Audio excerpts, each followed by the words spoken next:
know it's been a minute since I made another video, and I thought I was gonna be more consistent, but life has been hitting ya girl. Like, left and right, bro.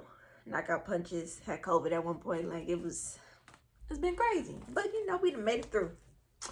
And made it here to tell y'all a few of my tips and stuff on depression and anxiety, and how to, I want to say, hopefully gain a new mindset and take tips on your journey to happiness. Because when I was in high school into really last year, I was depressed.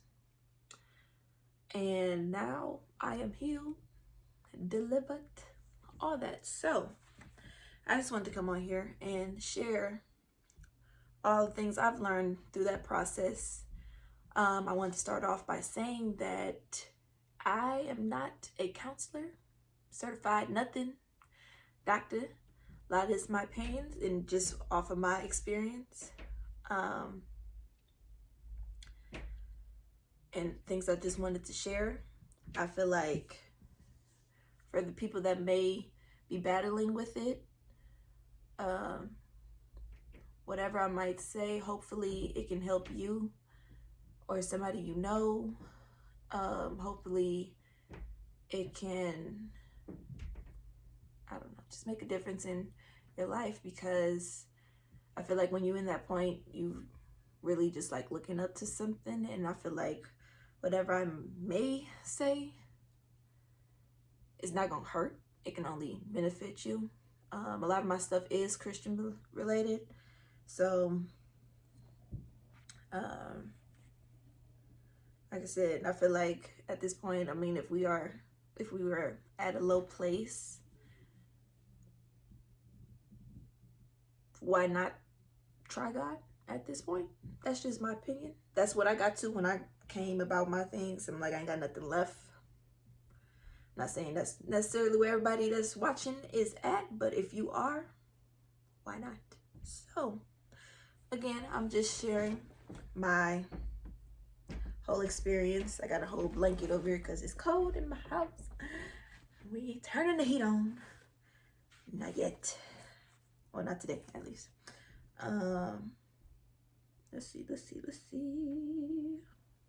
I have my notebook or whatever so I can keep on track, because I definitely will get easily distracted. So, yeah. Sorry.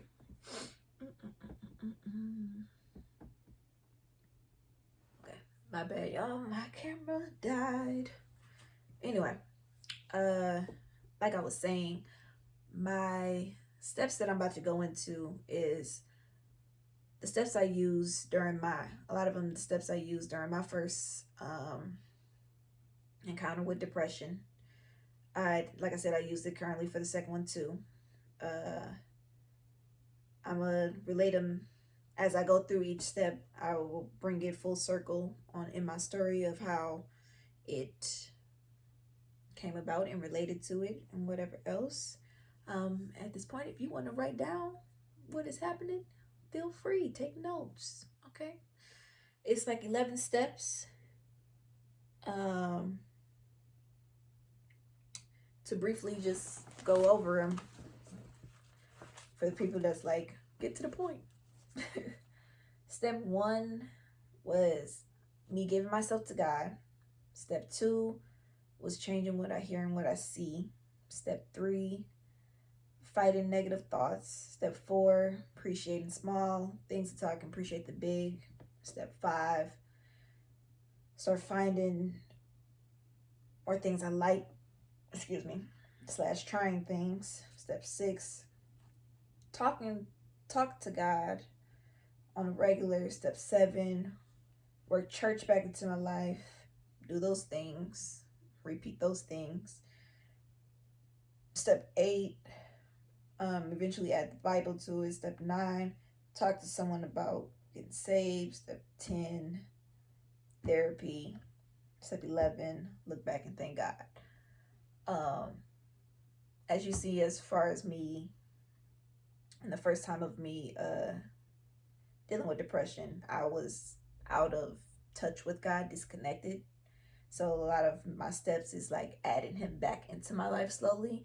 And what I want to say to anybody out there is that you don't have to dive into God. You can take him as it comes, type of thing. Um, he will be there or whatever every step of the way.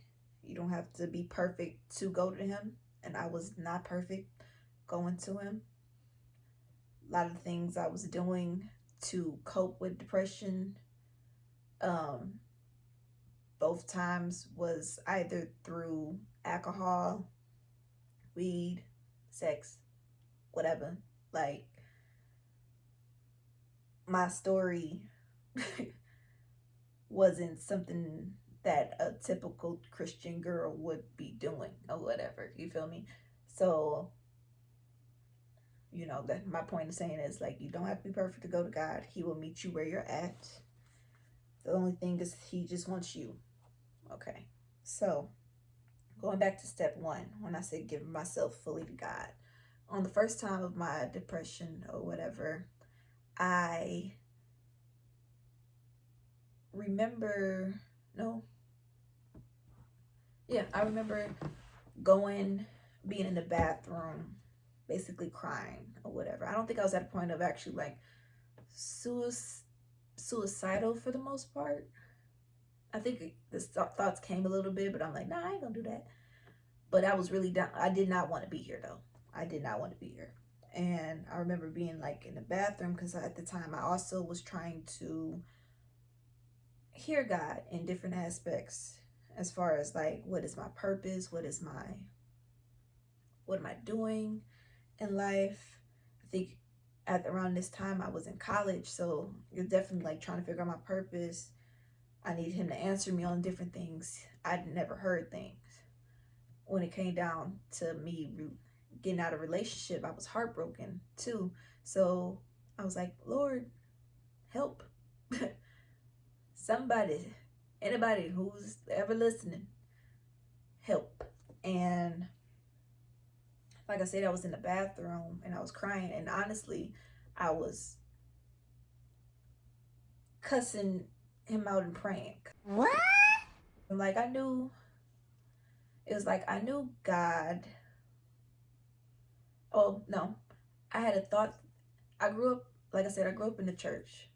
But at that time, I'm like, look, Lord, it don't feel like you're really doing things for me, bro. Like, if you there, make yourself known. Here, I've been trying to go about it a certain way. Everybody around me is so holified or whatever else. You moving for them. What about me? I tried to come to you on different things and try to hear your voice, and you ain't saying nothing. So where you at, my guy? And I remember, like I said, I was yelling, probably cussing, crying at him. I was told leading up to that point, with like dealing with talk to my grandma, because she was my rock as far as talking about godly things and questions about everything in life. She was telling me like to just go to him and talk to him regularly. You don't have to come to him all perfect or whatever. You can have a regular conversation. Just tell him your feelings and ask him for peace and all this other stuff. So at that point, like, I was really down. So I'm like, I need you to work. I need you to move. I need something. I need to hear you. And I remember asking God at that point, like, Lord, I need to hear you say something. I don't want to do this alone. I'm tired of the pain I'm feeling. I'm tired of being hurt. I'm tired of this, and this. Where are you? Where are you? Or whatever else. And the next thing you know, I heard a voice saying, I'm here, daughter. And I was just like, huh? Who was that? Basically. part of me was like that. The other part of me was like, okay, like I hear you now, because that's just the stubborn part of me or whatever. Is that the right word? I don't know. But it was like, okay, I hear you now. I felt you in my spirit, so I know it's you now. What next? Like what you gonna do or whatever. He didn't say anything else further, but even with me hearing that, I kind of leaned into him saying that, because like, well, he said he was here.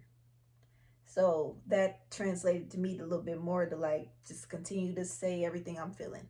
And I was saying everything I was feeling, more and more, talking to him. And then what happened? And I started asking for peace on things and heal my heart and blah blah blah blah blah, X, Y, and Z. And after that, crying and all that other stuff, I felt peace about the whole situation and everything. I was like, he said he was here, he with me or whatever. And even in that moment, I was like trying to give my life, like, since I heard you, whatever else, it was my confirmation, like that you hear from me in a way, or whatever, confirmation in a way that you hear from me. And I'm gonna just give my life to you, because it's at this point I don't have anything. I don't. That's you don't. My grandma been telling me you're the only person that can help me. So we gonna try. We gonna try it or whatever else. And then, so at that moment, I gave myself to God, and I was like, okay, I'm gonna work towards giving myself to God. Did I know how to do that? Not necessarily, but I went back to grandma. And the next thing she was telling me was my step 2, which was change what you hear and what you see. Still at campus at that time, so what I was hearing, what I was seeing, I changed my music. I changed what I was watching. I made it more motivational things, waking up, listening to sermons. It didn't happen overnight with the change and everything. I changed some things, and as time progressed, added to it. I just knew that my mindset, I was like, well, church music in general puts me in a good spirit. So I want to be in a good spirit. I don't want to keep living in the feelings that I'm in. So let me listen to more church music and more motivational things, podcasts, whatever. At the time, I didn't think I was listening to podcasts, more so YouTube stuff, but that was my life or whatever. What I was watching on TV, I didn't watch anything that was really sad, or somebody that might have been in the same position as far as depression. I could not handle that, because I felt like it fed into what I was doing, or gave me even more thoughts or whatever else, and opening more doors. And it's just like I didn't need that in my life. I do feel like what you hear and what you see affects your day to day. So, and it feeds and plants a seed. So me adding that, changing that and adding that habit into my lifestyle, I think made a difference. Let's go into step 3, which was fighting negative thoughts. When it comes down to me trying to fight those negative thoughts, which was a constant, because I also have anxiety. So it was just, all the time. And I remember my grandma saying to me,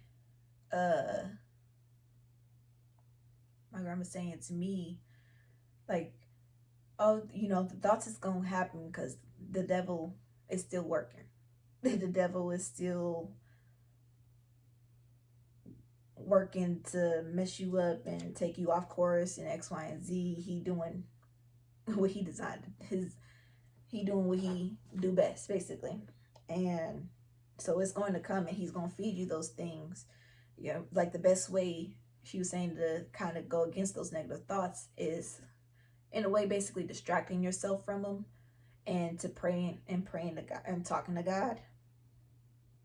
Um, so a lot of times, even when I was like at work and stuff during that time, I would like, if I wasn't listening to my gospel music, I would be having a conversation with God, talking to him, and I'd be like asking him like, erase these thought process. I didn't notice that he was taking away the thoughts or whatever right away.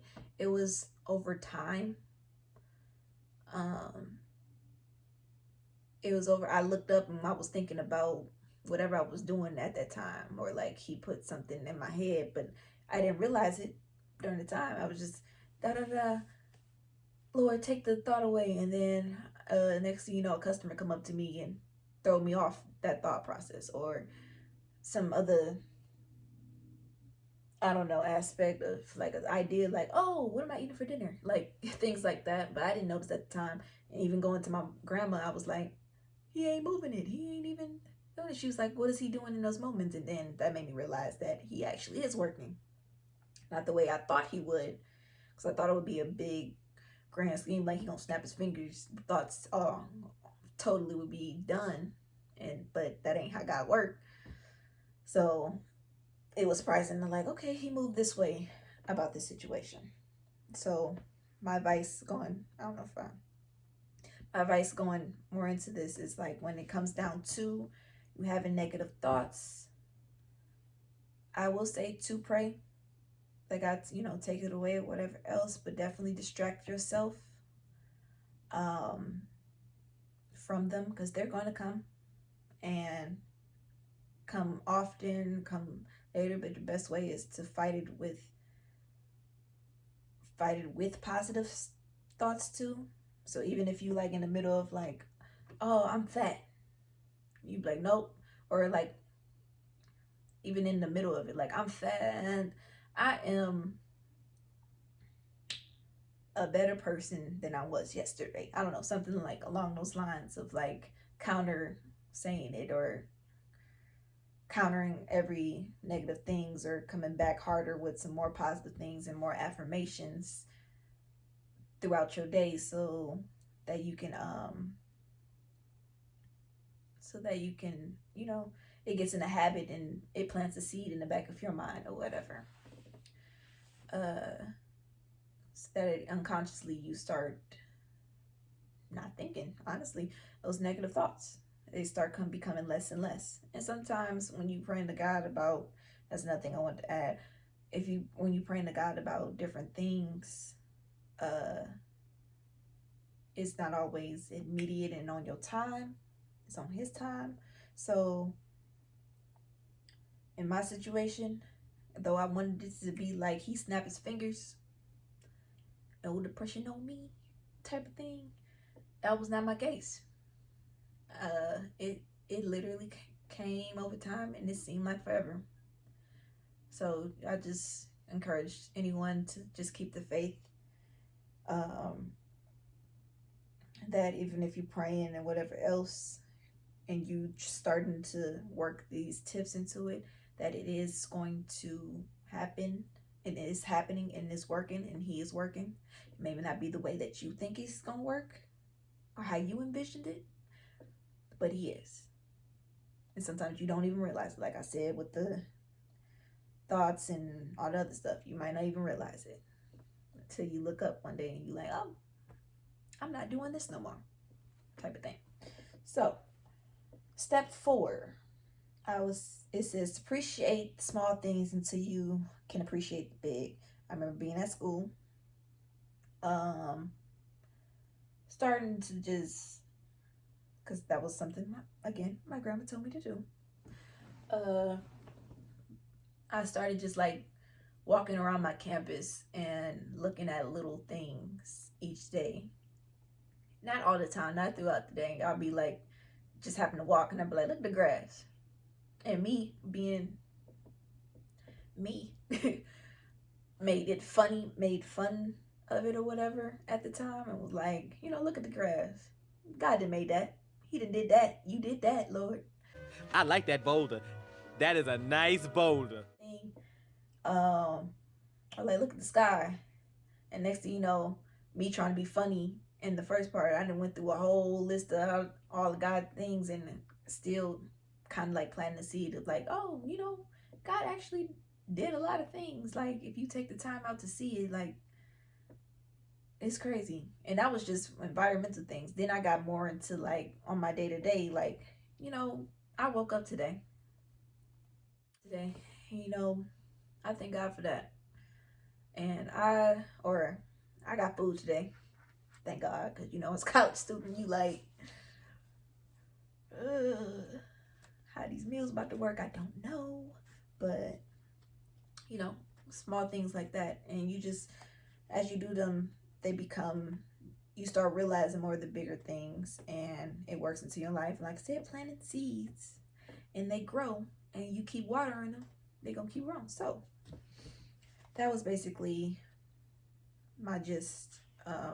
When it came down to appreciating things, I, what was I about to say? Like I said, that didn't come overnight, and like it started off, like I said, me being funny, and it started off, and even when I was still like, I had days where I was just like, I ain't about to say nothing. Like, I don't feel like saying nothing. Why I gotta be appreciative? He ain't do it. It was still a fight with those, because I said I still had my negative thoughts, and I still had to fight it. Like, you know, no, Sierra, say something. I don't care. I appreciate the sky being blue. Like, fighting it, because if you entertain them, they will progress and they will stay. So trying not to entertain those thoughts was my goal at the time. Then it went into step 5, as in trying more things and doing more things. And when I was in college, and even out of college, well, let's start with college first. Trying new things, I started getting more into different, extracurricular activities, and trying something new was being Miss Paul Quinn, because like I said before, I was more of a shy person, always in my comfort zone, and that was out of my comfort zone, because I had to speak more and be out there in front of everybody, and I was more so, let me be invisible type of thing. So when it came down to it, I definitely, when it came down to it, I definitely needed, I definitely had to try something and make it, and force myself to do certain things. And for you, it don't have to be something really big. It could be small. It could be food. It can be a new hobby, activity, or whatever. Another important thing is to do things that you like or used to like. And sometimes when we're coping with different things, we are told to do things we like. Sometimes you get in the habit of like doing things you like, so it's time to try different. It's time to try different things, instead of being more in your routine of things. Because if you was already unhappy when doing it, I don't feel like it's gonna fully. It might be a time to take a break from that and try something new, and then come back later to it. So my advice is definitely to try something new. And if you wasn't doing anything you like in general, you was just like me, like when I was out of college and I was more vegetable in my bed type of thing, then to start doing things that you like and add it to your day. Not all things or whatever else, unless you want to, but it's up to you. But if you fit that in, you know, as days come, you start dealing with more of the chemicals in your brain. I don't know the right chemicals, but whatever the chemical is to make you more excited about life and excited to try different things or desire to do things, it starts coming back or whatever. So yeah, it was great for me when I started doing that, and it made me more excited, like, oh, I get to try this. Made me look forward to something. And yeah, and even when a lot of things, even out of college, my thing that I did was more self-care things, because and more on me, and face masks. It was little things like that, or like watching TV, but not too long because I don't want to be in my bed for that long or not occupied. But I just started, I don't know. The things I tried was definitely food, or at the time, me drawing, because I knew I had the talent for drawing, but I never really tapped into it. And next thing you know, I started using my talents and creating business for that. And it started with my friends, like, oh, can you paint this? And next thing you know, I was like, oh,